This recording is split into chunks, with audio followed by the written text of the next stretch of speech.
Welcome to another episode in my series of Who Deserves to Be on the Mount Rushmore of Horror Slashers. Everybody knows the big three of Michael Myers, Freddy Krueger, and Jason Voorhees, but that fourth spot is always open for debate. So far, we've touched bases on quite a few horror slashers, and today we're going to bring in kind of a controversial slasher, but he just had a movie come out. That's right, we're going to go over Jigsaw, John Kramer. So, Jigsaw started in 2004, and most recently, just a couple weeks ago, Saw X dropped, and we added some more bloodshed. Overall, we always start these things off with a kill count, and the number of deaths over the course of all 10 movies is 112. Pretty good deal. There's about 10 per movie on that average. But you guys all know there is one movie that just completely obliterates all the rest when it comes to total number of kills. Alright. So what makes Jigsaw so much fun? And the fact that he deserves to be on the upper echelon of horror slashers. Probably first off is his story. You know, John Kramer, he was diagnosed with cancer.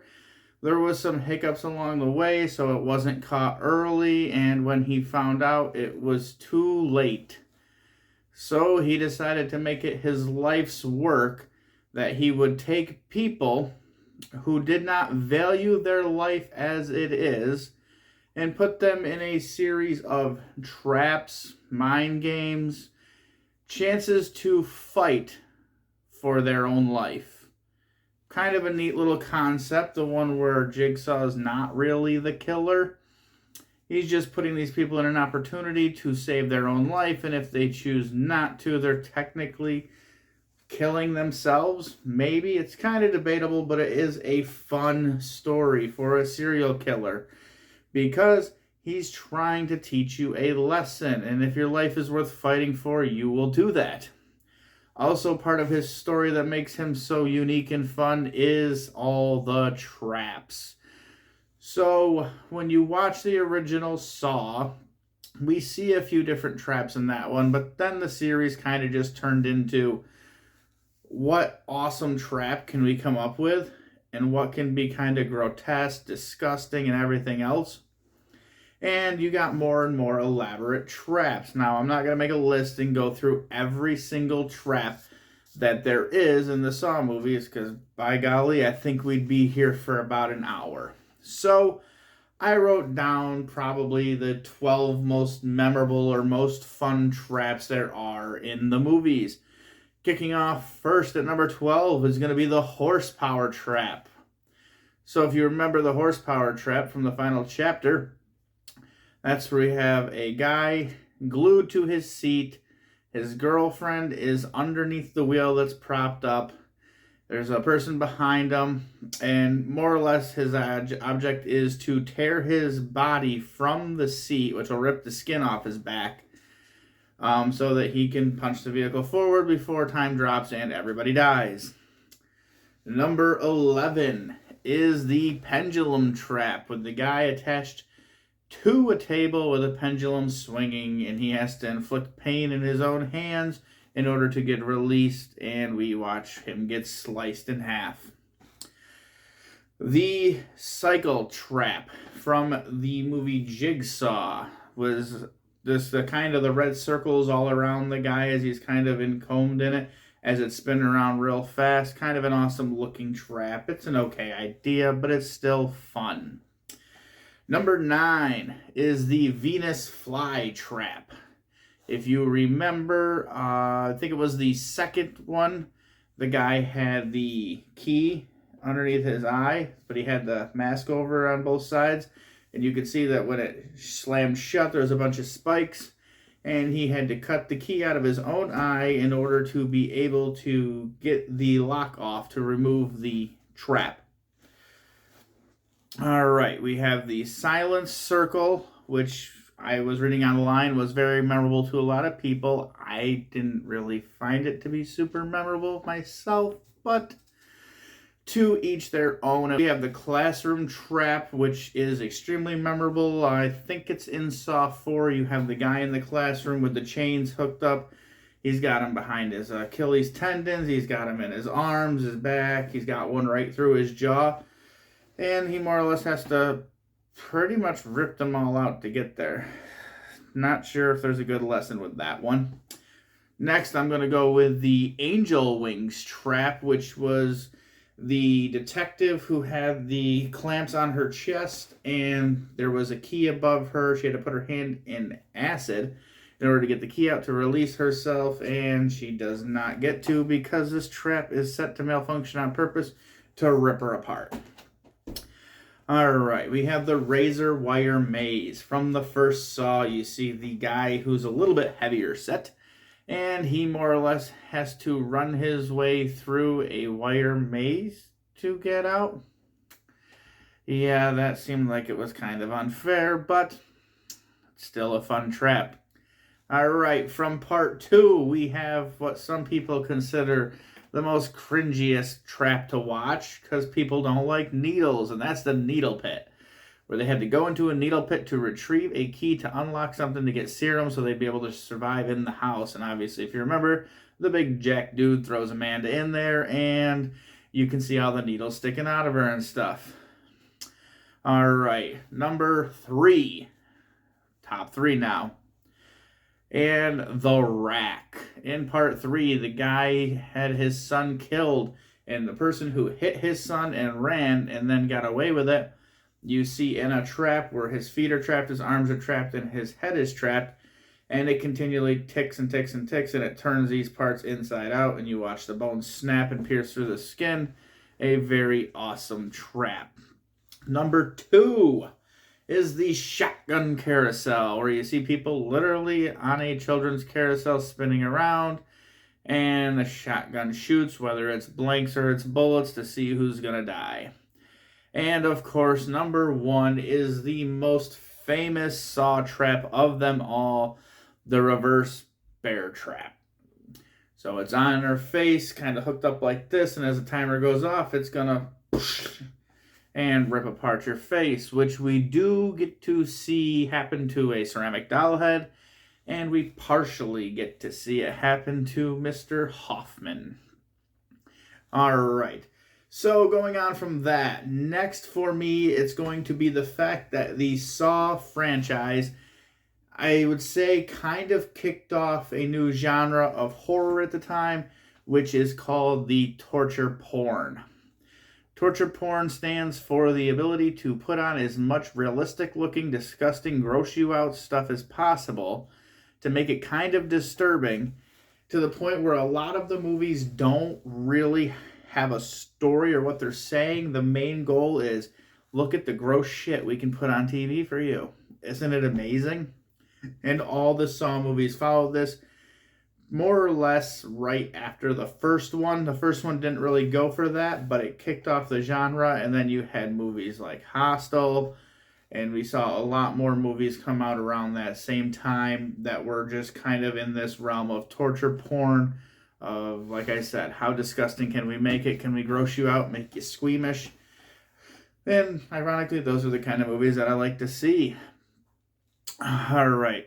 The next thing I'm going to bring up for Mr. Kramer as to why he deserves to be on the Mount Rushmore is because of his ability to tell his story and convince other people to help or join him, so-called apprentices. So, as we saw in Saw 2, he had Amanda Young helping him, someone that he put through the ringer. She survived, and he decided that he would take a liking to her for his life's work. Then, as the story moves along, we do get Detective Mark Hoffman, who I believe for a lot of people is their least favorite apprentice out of all of them. But he's got a weirdness about him that just, I don't want to say it's charming. It's almost like it's too obvious to know that he was going to be a killer, but yet you still didn't know until the very end of the movie. We have his wife, Jill Tuck, who I wouldn't say was an actual apprentice, but she helped him out along the way once she knew what was going on, which was kind of after his death. Dr. Lawrence Gordon. So he was the guy trapped in the first one who sawed off his own foot, and Jigsaw nursed him back in health and somehow convinced him to help him. Not sure if that seems realistic, but hey, it was a way to throw a little spin in there. And then we have Dr. Logan Nelson, who was also one of his apprentices in the movie Jigsaw. He was just kind of thrown in there for the heck of it. And then we also have the copycat killer William Schneck. I think it is Schneck is how you say it. He was the killer in Spiral. So that is also another reason why I'm going to give Jigsaw a nice little boost up, is because not only does he have his own line of movies, but he was able to create a spin-off, which the other big three were not able to do. So that makes 10 movies in the franchise, 9 of them all on his own. And the fact that he died in the third one at the end and they still kept being able to make them is just insane. He was able to have his story and his life go on because of his teachings. All right. Now, what else did Saw do to bring itself to the forefront of horror and make Jigsaw kind of a horror legend? Well, with 10 movies in total at the box office, the Saw franchise has made over $1 billion. And these movies are made pretty cheap. But $1 million at the box office. How much more could you ask for out of a franchise? And it also became kind of a staple of the Halloween season. Every single year at Halloween time, they would spit out a brand new Saw movie because they were able to make them cheap and fast, and they still looked pretty good. So Saw himself, Jigsaw, has still found a way to be in each single movie. So Tobin Bell plays this character of John Kramer, and he's still found a way in each movie besides Spiral, where he has an actual part because of flashbacks and stuff like that. And then also, that would be kind of another reason why he deserves to be on there, is because of the storyline that gets flushed throughout. It does get a bit convoluted, I will say that, to where it's almost like you have to take notes to keep track of what the hell is going on between the flashbacks, and this movie jumps in front of that movie, and this one's after that movie, and the story itself jumps around so damn much, but there is so much story that it kind of becomes like a class. You watch the movies, take your notes, figure out what happens where, what's the chronological order, who did what, and it kind of becomes fun where you're trying to figure out what the hell's going on. But it does make them kind of hard to follow if you're not really paying that close of attention. So that can kind of be a little bit of a knock for it. All right, the next thing I'm going to give it props for, besides the fact that it also had apprentices, but Billy the Puppet. I showed you this movie cover. Obviously, you got Billy the Puppet on the front. On the back, it shows Billy on his tricycle. Billy on his tricycle became iconic with the little laugh that it does, and the fact that it kind of always came in at these weird, awkward times, kind of creepy looking, and it was kind of the catalyst of, do you want to play a game? You know, you would see him, you would hear the tape recorders play and kind of give these people their rules of what they have to do and follow. And now, even when you see props or toys, stuff like that in like your FYEs or your Hot Topics, or even just horror stores where there's collectibles, you will find Billy the Puppet there. You also find some of the apprentices. It's kind of weird. All right, so then the last thing I'm going to bring up is the twists and turns.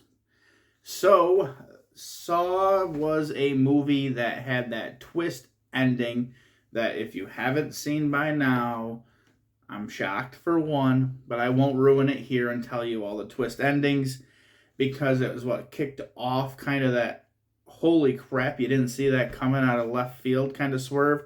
The first one has a fantastic twist ending. The second one has a fantastic twist ending. The third one still has a pretty awesome twist ending. And then after that, the twist endings are okay, but by their own standards, there's always a twist ending, so it always leaves you kind of looking at clues and watching this and watching that while you're watching the movie to try to figure out, okay, how the hell are they going to swerve me on this so I can figure out what's going to happen? Can I figure it out before they tell me? And that makes it kind of fun and enjoyable. And obviously that did also create it. So a bunch of other movies kind of went for twist endings you didn't see coming. Most notably, I would say of recent time was probably Orphan. Orphan had a great twist ending as well, but this kind of kicked down the doors and kind of showed you that you could show you one thing over here and do a whole nother thing over there and throw it completely off, kind of like a magician with their card tricks. So that was kind of neat. I know I said that was the last thing, but I got to throw one other thing in there, and that is the fact that Saw is one of the few horror franchises who actually got a video game. So they got a video game back on the Xbox 360 just called Saw, and that got a sequel called Saw 2 Flesh and Blood, where you would go around and be a detective and try to figure things out, and you had traps and all that good fun stuff. And they did a little bit of a download for Dead by Daylight, where you could be kind of a character who looked like Amanda, and you could also be the famous pig mask that you see, which, throwing that out there, that became a Halloween costume. So the pig mask was also kind of iconic after Saw, when you had the rogue people with the pig masks on to kidnap everybody. Alright, so that's my reasons why Jigsaw John Kramer deserves to be on the Mount Rushmore of horror slashers. Let me know in the comments down below if you agree that John Kramer deserves to be in the Mount Rushmore, or if you have a name that you think deserves a better telling of the story.